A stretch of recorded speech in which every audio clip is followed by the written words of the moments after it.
Bonjour, cette semaine nous répondons à notre lecteur Cypris qui aimerait bien se mettre en couple. Alors la question qu'il se pose c'est: est-ce que pour me mettre en couple il vaut mieux que je focalise sur une seule fille, que je sois en one nighty, vous voyez, vraiment focalisé sur une fille, ou est-ce qu'il vaut mieux que je m'attelle à plusieurs dossiers, comme au travail quand vous travaillez sur plusieurs tâches, c'est-à-dire pratiquer le multitasking? Qu'est-ce qui est le plus sain? Généralement, quand on est multitâche, on a un peu de mal à se concentrer, on traite plein de dossiers à la fois, on n'est pas très pertinent. C'est un bon moyen pour éviter l'obsession amoureuse. On a énormément de lecteurs qui ne pensent qu'à une seule fille. Ils veulent cette fille et pas une autre.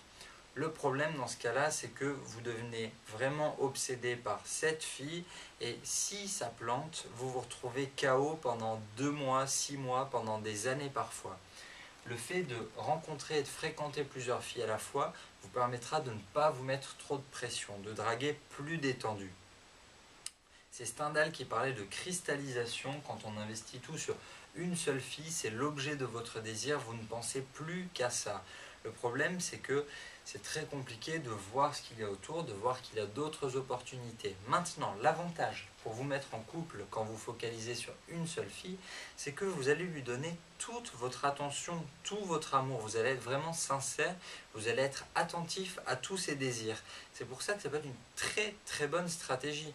Le fait d'avoir au contraire plusieurs vies amoureuses en parallèle vous permet de dédramatiser la situation, de voir que sur le marché de la rencontre, vous avez le choix, vous avez vraiment le choix, vous ne vous mettez pas la pression, ça vous permet de voir qui vous correspond le plus, ça vous permet de choisir. Mais être polyamoureux, c'est quand même très compliqué parce que vous n'allez jamais réussir à satisfaire tous les besoins d'une femme si vous vous dispersez. C'est comme dans n'importe quel travail, à partir du moment où vous vous dispersez, vous êtes moins efficace et du coup vous ne pourrez pas répondre aux attentes et aux besoins amoureux d'une seule fille.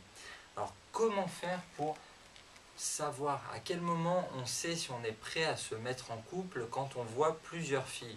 Typiquement, vous avez l'expression, le proverbe, ne pas mettre tous ses œufs dans un même panier.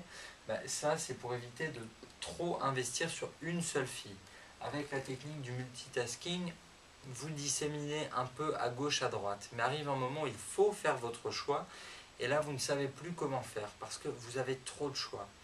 Alors, soit vous avez en possibilité numéro 1 le choix d'écouter votre cœur, celle qui vous plaît le plus, celle avec qui vous vous sentez le mieux, pas forcément celle avec qui vous avez le plus d'affinité ou que vos amis préfèrent, que votre famille préfère, simplement celle avec qui vous vous sentez le mieux. C'est celle avec qui vous allez faire le grand saut. Bien sûr, vous allez vous jeter dans l'inconnu, mais écoutez plutôt votre cœur. Vous pouvez aussi choisir la raison, un choix raisonné parce que vous savez qu'elle ne vous fera pas défaut, parce que vous savez qu'elle a toutes les qualités requises sur le papier, comme une bonne équipe de foot, c'est celle qui va remporter le championnat.